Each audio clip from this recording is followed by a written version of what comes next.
يصلون على النبي يا أيها الذين آمنوا صلوا عليه وسلموا تسليما الصلاة والسلام عليك يا سيدي يا رسول الله وعلى آلك وأصحابك يا سيدي يا حبيب الله الصلاة والسلام عليك يا سيدي يا رحمة للعالمين وعلى آلك وأصحابك يا سيدي يا خاتم النبيين۔ حمد و صلاۃ کے بعد اللہ رب العزت جل شانہ عمن والہ اعظم شانہ و تم برہانہ کا لامحدود شکر ہے، جس کے خصوصی فضل و احسان سے ہم اس کی پاک بارگاہ میں حاضر ہیں۔ دعا ہے کہ اللہ تبارک و تعالی جل جلالہ اسی طرح اسلام والی سلامتی ایمان والی موت عطا فرمائے۔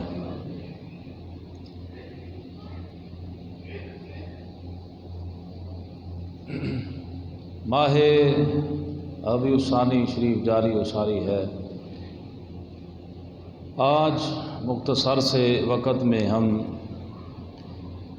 کھیلوں کے بارے میں اسلامی تعلیمات، یعنی اسلام جو ہے کھیلوں کی کہاں تک اجازت دیتا ہے اور کون سے کھیل جو ہیں وہ شریعت مطہرہ میں ناجائز ہیں۔ گرامی قدر احباب، جن چیزوں کے ذریعے انسان کی ذہنی اور جسمانی نشو و نما ہوتی ہے، ان میں کھیل جو ہے ایک با فائدہ چیز ہے انسان کی نشو و نما اور ذہنی صلاحیت کو بڑھانے کے لیے۔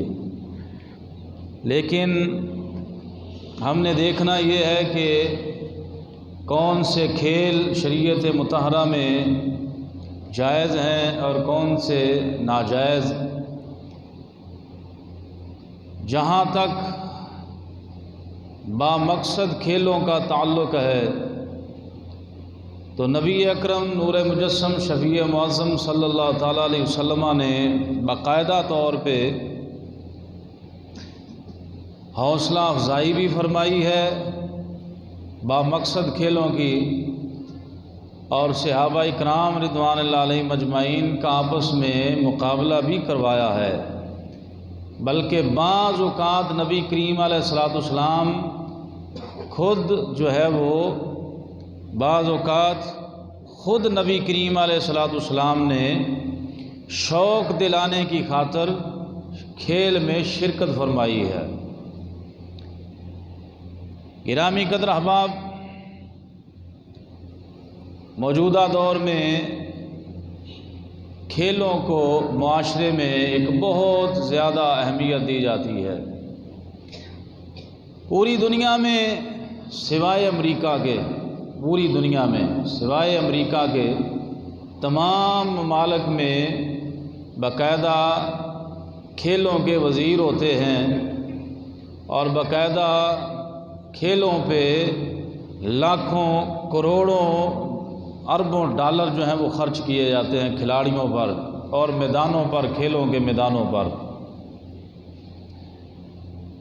تو اسلام ہمیں اس کے بارے میں کیا تعلیمات دیتا ہے؟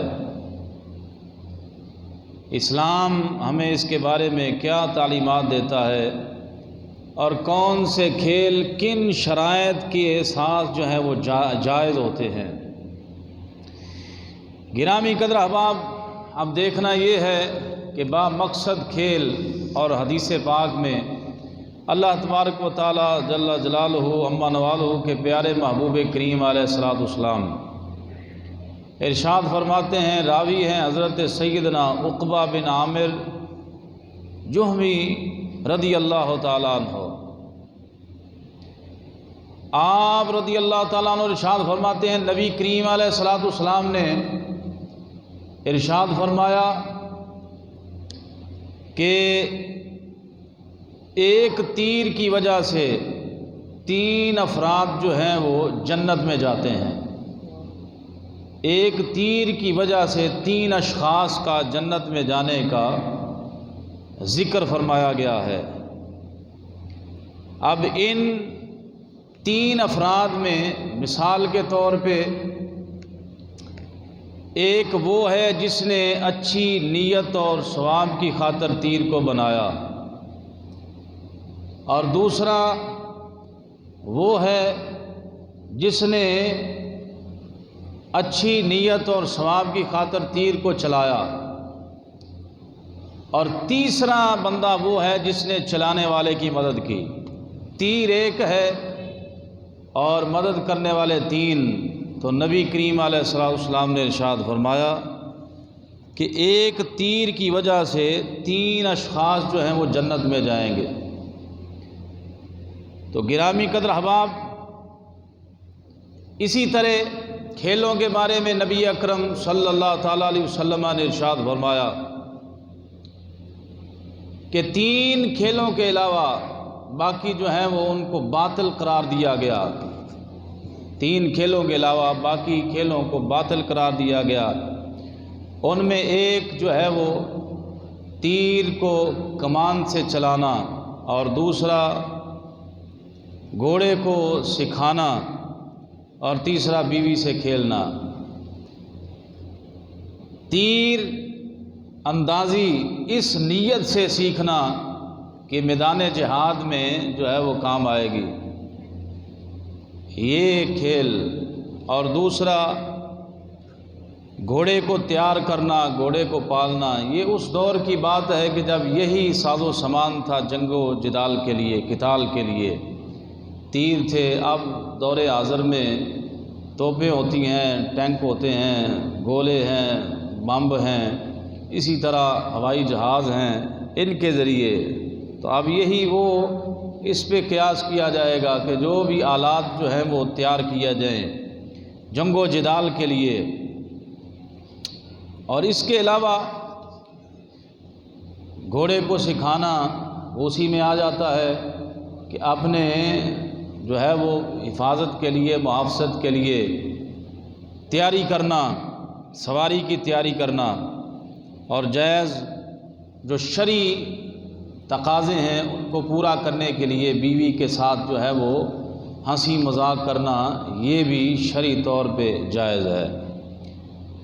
اب تاجدار کائنات صلی اللہ تعالیٰ علیہ وسلم کی سیرت طیبہ اور بے مثال مسابقہ، مقابلہ جو نبی کریم تاجدار کائنات صلی اللہ تعالیٰ علیہ وسلم نے اپنے صحابہ اکرام رضوان اللہ علیہ مجمعین کے مابین کروایا ہی نہیں بلکہ خود بھی شرکت فرمائی اور حوصلہ افزائی بھی فرمائی۔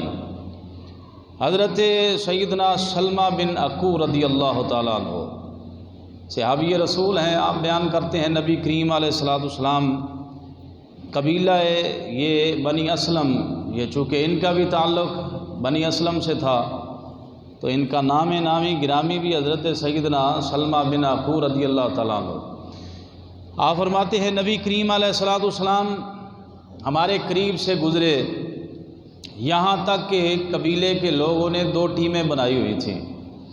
ٹیمیں بنا کے آپس میں تو وہ ایک دوسرے کے ساتھ جو ہے وہ تیر اندازی کا، نیزہ بازی کا یہ مقابلہ کر رہے تھے ٹیمیں بنا کر۔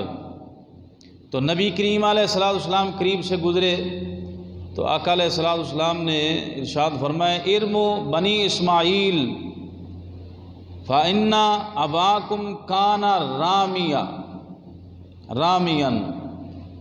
کہ اے اسماعیل علیہ السلام کی اولاد چلاؤ تیر، کیونکہ حضرت اسماعیل علیہ السلام بہت بڑے تیر انداز تھے۔ اب ساتھ ہی نبی کریم علیہ الصلوۃ والسلام نے ارشاد فرمایا کہ ارموا وأنا مع بنی فلان، کہ تیر چلاؤ میں فلانی ٹیم کے ساتھ ہوں۔ یعنی یہاں حوصلہ افزائی فرماتے ہوئے کہا کہ میں اس ٹیم کے ساتھ ہوں، اب تیر چلاؤ۔ اب دیکھیں کمال ادب نبی کریم علیہ السلام کا۔ اب فرمایا کہ ارموا، تیر چلاؤ، وَأَنَا مَعَ بَنِي فُلَانٍ، میں فلاں قبیلے کے ساتھ، میں ان کے ساتھ، اس ٹیم کے ساتھ ہوں۔ اب انہوں نے تیر نہیں چلائے، اور تیر نہیں چلا رہے تھے، تو آقا علیہ السلام نے فرمایا کہ تیر کیوں نہیں چلا رہے، کیا وجہ ہے؟ تو انہوں نے کہا کہ ہم تیر کیسے چلائیں جب کہ آپ اس ٹیم میں ہیں اور ہماری محبت گوارا نہیں کرتی کہ ہم اس ٹیم پہ تیر چلائیں جس کے ساتھ آپ ہوں، اور ہم چلا بھی نہیں سکتے، ہم چلا بھی نہیں سکتے، ہماری محبت کا تقاضا ہے کہ اگر ہم چلائیں بھی تو پھر جیتیں گے بھی کیسے کہ آپ ان کے ساتھ ہیں۔ تو یہ یہاں پہ ادب بھی سکھایا گیا، اور صحابہ کرام کا طرز عمل۔ تاجدار کائنات صلی اللہ علیہ وسلم نے مسکرا کے فرمایا چلو کوئی بات نہیں، ارموا فانا معکم کلکم، چلو تم تیر چلاؤ، میں تم سب کے ساتھ ہوں۔ یہ کیسی محبت برا یہ انداز تھا آقا علیہ السلام کا، اخلاق حسنہ، اور ان کے دلوں میں جو ایک بات پیدا ہو رہی تھی کہ ہم حضور کے خلاف تیر چلائیں گے، اگرچہ یہ کھیل ہی ہے، لیکن تاجدار کائنات صلی اللہ علیہ وسلم نے فرمایا ارموا فانا معکم کلکم، میں تم سب کے ساتھ ہوں، اب تیر چلاؤ۔ تو یہاں سے اس بات کا بخوبی پتہ چلا کہ امام الانبیاء تاجدار کائنات صلی اللہ تعالیٰ علیہ وسلم نے جو جائز کھیل ہے اس میں مقابلہ ہی نہیں کروایا بلکہ شرکت فرما کے حوصلہ افزائی بھی فرمائی، اور فرمایا کہ یہ جائز ہی نہیں بلکہ یہ باعث برکت کام ہے۔ گرامی قدر احباب، اسلامی تعلیمات کے مطابق انسان کا وقت اندازہ لگائیں کتنا قیمتی وقت ہے، کتنا قیمتی وقت ہے۔ بندہ بیمار ہو جائے تو اللہ سے دے دے، بندے سے مال ضائع ہو جائے تو پھر اس کے پاس مال آ جائے۔ اگر بندہ بیمار ہے، صحت آ جاتی ہے، اگر مالدار نہیں تو مال آ گیا، مال ضائع ہو گیا دوبارہ آ گیا، یا غریب ہے، مفلس ہے، افلاس ہے تو پھر دوبارہ سے اللہ اس کو کوئی ثواب پیدا فرما دے۔ لیکن یاد رکھیں وقت ایک ایسا سرمایہ ہے جب یہ ضائع ہو جاتا ہے تو کبھی واپس نہیں لوٹ کے آتا۔ وقت کہتے ہیں نا لٹکتی ہوئی تلوار ہے، یہ گھڑی، یہ منٹ، یہ سیکنڈ، یہ گھنٹہ، یہ دن، یہ ماہ و سال ایک مرتبہ گزر گیا دوبارہ پلٹ کے نہیں آتے۔ تو جب وقت گزر جائے تو وقت کو کوئی دوبارہ پلٹا نہیں سکتا۔ وقت ایک ایسی قدر کرنے والی چیز ہے، یہ راس المال ہے، اگر راس المال ہی ضائع ہو جائے تو پھر بندہ منافع کیسے حاصل کر سکتا ہے۔ وقت کی قدر، اور ہمارے بزرگان دین کس طرح قدردان تھے، بڑی قابل غور بات ہے۔ عقل دنگ رہ جاتی ہے جب ہم اپنے سلف صالحین کی وقت کی قدردانی کو دیکھتے ہیں۔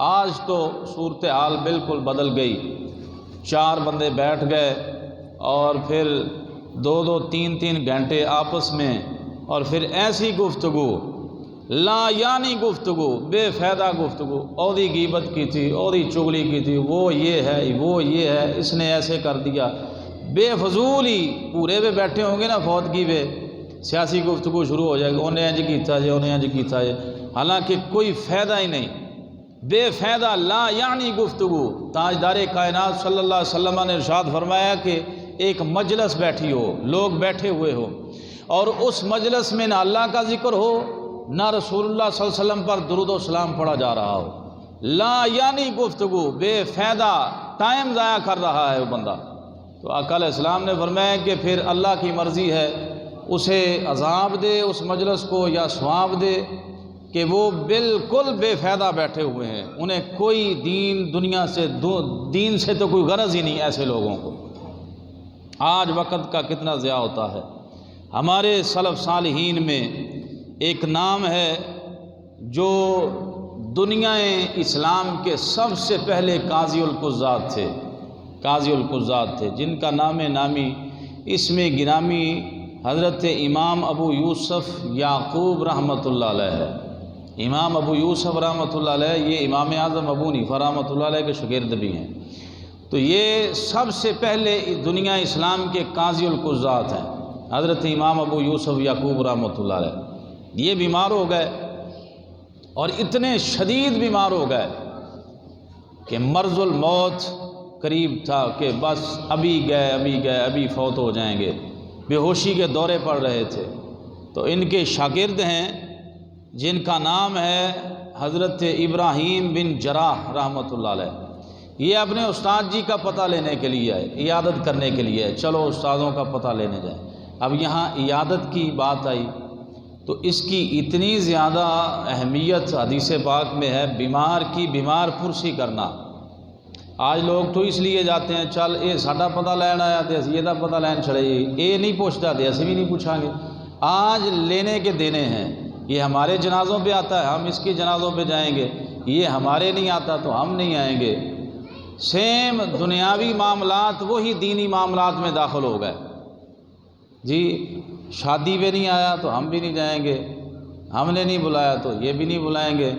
تو یہ تو دنیا داری ہو گئی، بلایا نہیں بلایا۔ لیکن دین داری میں بھی اسی طرح ہے، یہ ہمارے جنازے دادے کے جنازے پہ آیا تھا نہیں آیا میں بھی نہیں جاؤں گا، یہ ہماری امی کے جنازے پہ نہیں آیا تھا میں بھی نہیں جاؤں گا۔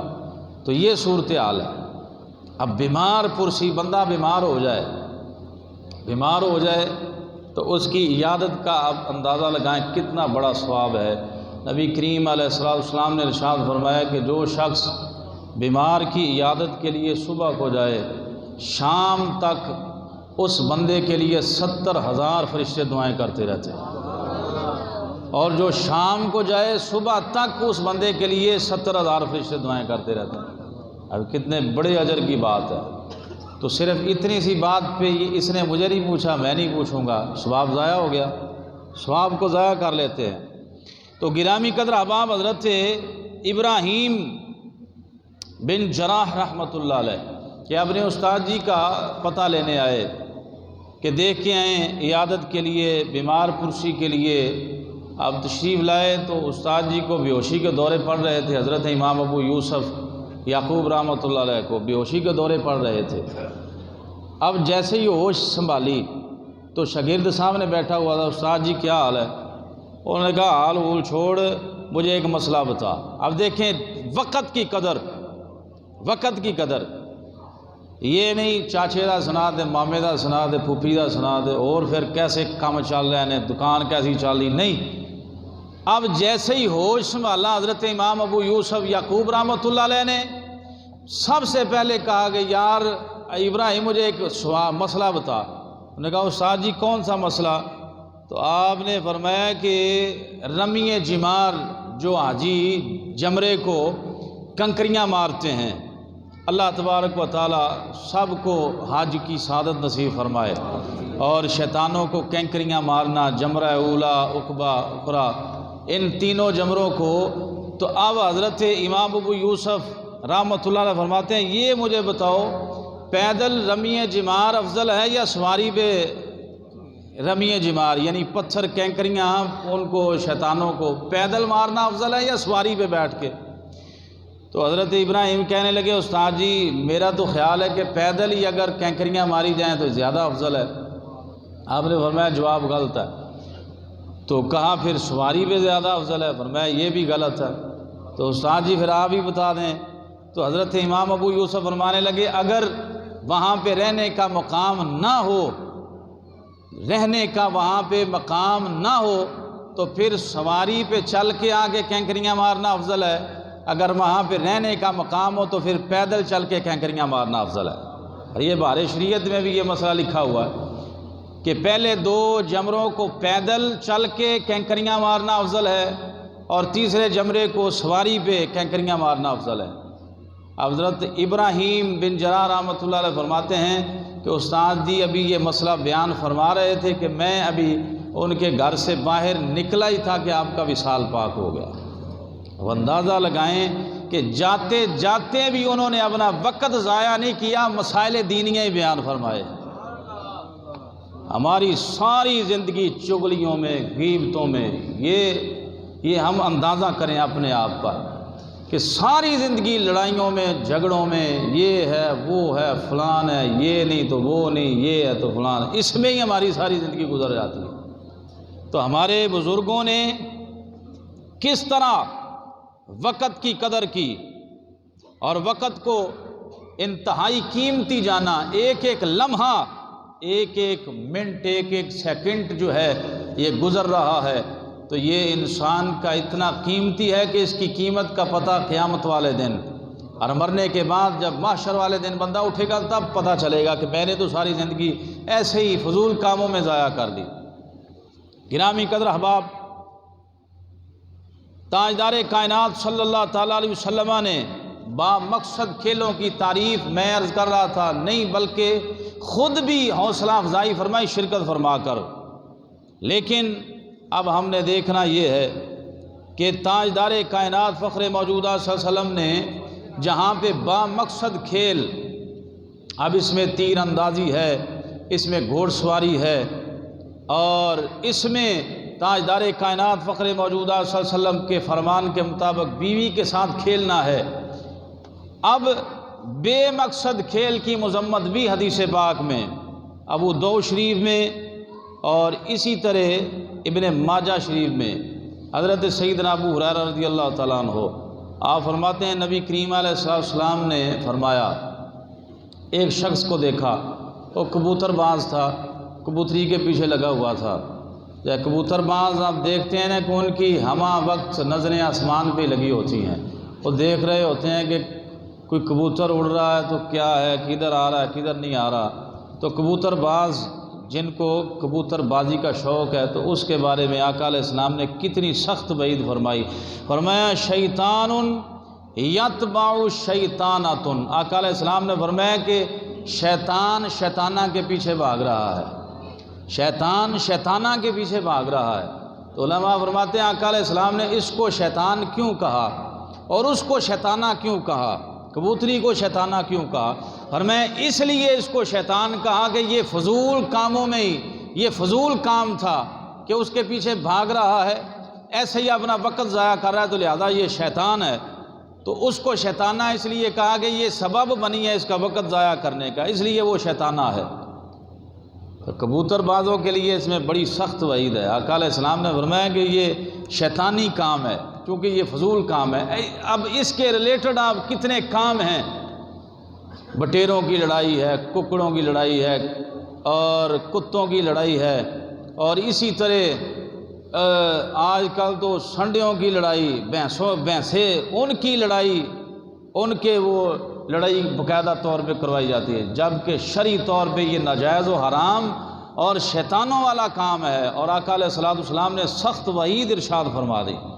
تو گرامی قدر احباب، آج فی زمانہ ہم نے دیکھنا یہ ہے، چونکہ کھیلوں کو ہمارے زمانے میں بڑا، اب اس زمانے میں خاص کر کے بڑا پروموٹ کیا جاتا ہے، اور باقاعدہ وزیر ہوتے ہیں، باقاعدہ لاکھوں کروڑوں اربوں ڈالر خرچ کیے جاتے ہیں میدانوں پہ، کھلاڑیوں پہ۔ تو کون سے کھیل جو ہیں وہ جائز ہیں، کون سے کھیل جائز ہیں جس میں شرعی تقاضے پورے کیے جائیں، شریعت مطہرہ کی پاسداری کی جائے، جس میں غیر شرعی حرکات نہ کی جائیں، وہ کھیل جو ہیں وہ غفلت کا سبب نہ بنتے ہوں، وہ کھیل جو ہیں وہ جائز ہیں۔ لیکن وہ کھیل شرعاً ناجائز و حرام ہیں جن میں بے پردگی اور اخلاط و مرد و زن، اور پھر اس کے علاوہ جوا، اور اس میں سٹہ بازی، اور کیا کیا ہوتا ہے میچوں میں اور کیا کیا نہیں ہوتا۔ اور پھر اس قوم کا اللہ حافظ ہے، جب یہ بھارت سے جیتتی ہے تو یہ جیت نہیں کہتے، کہتے ہیں فتح حاصل کر لی۔ فتح تو میدان جہاد میں ہوتی ہے۔ اب جن کی فتح کرکٹ کے میدان میں ہو وہ قوم کس طرح جہاد کی فضیلت کو جان سکتی ہے؟ اور جن کی فتح صرف بلہ ہو، جن کی فتح صرف جو ہے وہ فٹ بال ہاکی ہو، اور وہ جیت جائے مخالف ٹیم سے تو شور برپا ہو جائے کہ بھئی بلے بلے ہم نے فتح حاصل کر لی ہے، تو یہ کون سا ملک فتح کر لیا، کیا جہاد کر لیا آپ نے؟ تو پھر قوم کو کس طرح دین کا پتہ چلے گا؟ تو گرامی قدر احباب، میچ کے جیتنے کو فتح کا جو ہے وہ کہتے ہیں کہ فتح حاصل کر لی گئی ہے۔ تو گرامی قدر احباب، دور حاضر میں یہی اب چند دن پہلے ایک میچ شروع ہوا ہے، فیفا ورلڈ کپ۔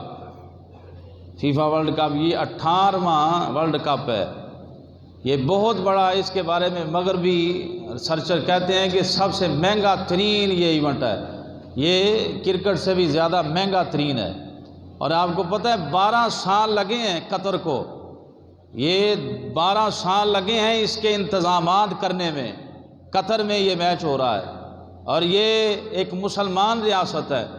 اور پھر یہ اس لیے نہیں میں بتا رہا کہ میچ ہے اور یہ فٹ بال کا یہ فلان ہے، میں یہ بتانا چاہتا ہوں کہ انہوں نے اگرچہ یہ مغربی تہذیب اور مغرب کے وہ ساری ٹیمیں اور یہ سارا معاملہ ہے، لیکن انہوں نے کس طرح اپنی جو ہے وہ اسلامی روایات کو برقرار رکھ کے مغرب کے منہ پہ تماچا مار کے یہ بتا دیا کہ اگر ایسا ہو تو ایسا بھی ہو سکتا ہے۔ لیکن ہم ہیں کہ مغرب سے مرعوب ہو کر انہوں دی زبان، انہوں دا کلچر اور ان کی زبان، ان کا انداز، اور آج تک ہمیں یہی سکھایا جاتا ہے۔ آج تک ہماری اوپر والی سطح والے لوگ کہتے ہو جی چھوڑو، اگر ان کا ہم نے کلچر، ان کی زبان، ان کا انداز چھوڑ دیا تو پھر دنیا سے پیچھے رہ جائیں گے۔ اب میں بتانا چاہتا ہوں کہ وہ غانم المفتاح، وہ آدھا سا چلا بچہ ہے، نوجوان ہے، لیکن اس نے ایک تنظیم بنائی ہوئی ہے، جن کے پاس ویل چیئر نہیں ہوتی ان کو ویل چیئر فراہم کرتا ہے۔ اس بچے نے سب سے پہلا یہ انقلاب برپا کیا کہ تلاوت قرآن سے اس میچ کا آغاز کیا گیا، تلاوت قرآن عزیز سے اس میچ کا آغاز کیا گیا۔ اور پھر دوسری بات یہ خوش آئند تھی، یہ مغرب کی تہذیب کو جو مغرب کرتے ہیں اور جو مغربی کلچر کو اپنانے میں بڑا فخر محسوس کرتے ہیں، ان کے منہ پہ قطر والوں نے اسلامی روایات کو قائم کر کے تھپڑ رسید کر دیا کہ دیکھو ہم نے کیسے، اگرچہ چھوٹا سا ملک ہے لیکن اس کے باوجود ہم نے اسلام کو کس طرح آگے رکھا ہے۔ اور تم ایک میچ کے لیے قذافی اسٹیڈیم کے ارد گرد جتنی بھی مساجد تھی، جمعے والے دن میچ تھا، یہ آپ کی اطلاع کے لیے جمعے والے دن میچ تھا، اس دن قذافی اسٹیڈیم کے ارد گرد کسی مسجد میں جمعہ نہیں ہوا، تالے لگا دیے گئے، لو جی میچ ہو رہا ہے، اندازہ لگائیں۔ اور کس طرح یہ مغرب سے مرعوب، اور کس طرح مغرب کی کتنی ٹیمیں، 28 دن وہاں میچ ہوگا دوحہ میں، تو وہاں پہ کیا انہوں نے انتظام کیا؟ باقاعدہ طور پہ اسٹیڈیم میں وضو کا انتظام، باقاعدہ طور پہ نماز کا انتظام، اور باقاعدہ طور پر اسٹیڈیم کے قریب جتنی مساجد ہیں ان کی تزئین و آرائش، اور پھر جتنی خوبصورت کے آواز کے حامل مؤذن تھے ان کی ڈیوٹیاں لگائی گئیں کہ آپ خوبصورت آواز میں اذانیں پڑھیں گے، اور پوری دنیا سے اسلامی دانشور بلائے گئے کہ آپ وقفے میں اسلام کی تبلیغ بھی یہاں کریں گے۔ اب یہ سارے کام کر کے انہوں نے بتا دیا، اور پھر یہ مغرب نے اتنا شور برپا کیا، یہ کیا ہو گیا، وہ کیا ہو گیا۔ تو پھر وہاں کے ایک باشندے نے کہا کہ یہ تم کیا سمجھتے ہو، پوری دنیا میں مغربی تہذیب ہے، ہماری کوئی تہذیب نہیں، اور تمہیں ہی حق ہے اپنی تہذیب کو پوری دنیا میں مسلط کرو۔ اور میں نہیں، ایسا نہیں ہو سکتا، ہماری بھی تہذیب ہے، ہمارا بھی کلچر ہے، اور ہم اسلام والے ہیں، اور ہم اسلامی ہونے کے ناطے پہ اپنے اسلام کو پروموٹ کریں گے۔ اور یہاں تک کہ جب جرمنی کی ٹیم آئی، بڑی قابل غور بات ہے، یہ اس لیے باتیں بتانی ضروری ہیں تاکہ ہمیں پتہ چل جائے کہ اگر کوئی اسلامی حکمران چاہے تو اسلام کو اس طرح بھی پروموٹ کر سکتا ہے، اگرچہ جتنا مرضی شور مچاتے رہے مغرب، اور جتنا مرضی امریکہ شور مچاتا رہے۔ تو انہوں نے اتنا شور مچایا، لیکن گرامی قدر احباب جب جرمنی کی ٹیم وہ ہم جنس پرستوں کے لوگوں والے جہاز میں آئی تو قطر والوں نے اترنے ہی نہیں دیا۔ اندازہ لگائیں یہ کتنی بڑی انہوں نے یہ کام کیا کہ جرمنی سے ٹیم آ رہی ہے اور لوگو لگا ہوا ہے وہاں پہ ہم جنس پرستوں کا، تو انہوں نے کہا اس کو اجازت ہی نہیں ہے۔ دوبارہ ٹیم واپس گئی تو پھر سمپل جہاز میں واپس آئی تو انہوں نے کہا ابھی آئیں جی، یہ ہے اسلام۔ اگر کوئی اٹھ کھڑا ہو تو پھر گرامی قدر احباب پھر اللہ تبارک و تعالیٰ بھی مدد فرماتا ہے۔ یہ یاد رکھیں، جو قوم فکری طور پہ غلام ہو جائے، جو قوم فکری طور پہ غلامی کا توق اپنے گلے میں ڈال لے، فکری طور پہ کیا غلامی ہے؟ بندہ انگلش بولنے میں بڑا فخر محسوس کرے، بڑی گل ہے، بڑا بابا بھی انگلش ہوندی ہے، یہ انگلش لینگویج اس کو آتی ہے، اس نے سٹائل انگلش بنایا ہوا ہے، اس کی ہیئر سٹائل جو ہے انگلش ہے، یہ انگلش ماحول میں ہے، یہ بلے بلے ہو گئی جی، کیا بات ہے۔ اس کو کہتے ہیں فکری غلام۔ جب اپنی فکر، اپنی جو ہے وہ سارا کلچر، اپنی ثقافت کو چھوڑ کر غیروں کی طرف توجہ کریں گے تو فرمایا کہ کبھی بھی وہ قومیں ترقی نہیں کر سکتی۔ وہی قومیں ترقی کرتی ہیں جو اپنے کلچر کو اور اپنی ثقافت کو پروموٹ کرنے کی کوشش کرتی ہیں، جیسا کہ یہ دوحہ میں یہ اتنا بڑا ورلڈ کپ ہو رہا ہے اور اس میں انہوں نے کر کے دکھایا، اور یہ اسلامی روایات کے مطابق اب میدان میں، فٹ بال کے میدان میں نماز بھی باجماعت ہو رہی ہے، اندازہ لگائیں۔ کبھی ہوتا ہے چھکا مار کے تو سجدہ کر لیتے نے تھے، پتہ نہیں وہ کیڑے پاسے سجدہ کیتا، ویسے پتہ نہیں کیا ہو یا نہ کیا ہو، ٹیم جیت گئی تو سجدے کرنے شروع کر دیتے ہیں، اندازہ لگا لیں۔ تو گرامی قدر احباب، میں بات ختم کر رہا ہوں کہ فکری غلامی کو اپنے اوپر جو ہے وہ مسلط نہیں کرنا چاہیے۔ اسی لیے قلندر لاہوری نے کہا تھا، غلامی میں کام آتی ہیں شمشیریں نہ تدبیریں۔ بندے کے پاس توپیں بھی ہوں، ٹینک بھی ہوں اور ایٹمی پاور بھی ہو، لیکن ہو غلام، غلامی میں کام آتی نہیں شمشیریں نہ تدبیریں، جو ہو ذوق یقین پیدا تو کٹ جاتی ہیں زنجیریں۔ کون اندازہ کر سکتا ہے اس زور بازو کا، نگاہ مرد مومن سے بدل جاتی ہیں تقدیریں۔ تو آئیں گرامی قدر احباب، وضع میں ہو تم نصارہ، تمدن میں ہنود، وہ مسلمان، یہ مسلمان ہیں جنہیں دیکھ کے شرمائیں یہود۔ فرمایا کہ یہودیوں، عیسائیوں اور امریکیوں اور مغربیوں کی طرف دیکھ کے ہم نے نہیں جینا، ہم نے جینے کا سلیقہ سیکھنا ہے تو محمد عربی کے غلاموں کو دیکھ کے سیکھنا ہے جی۔ وہ معزز سے زمانے میں مسلمان ہو کر ہم خار ہوئے تارک قرآن ہو کر، اللہ تبارک و تعالی جل وعلا ہمیں محبوب علیہ السلام کی سچی غلامی محبت نصیب فرمائے۔ وما علینا الا البلاغ المبین۔ تو پیرن دیو ٹائم ہو گیا۔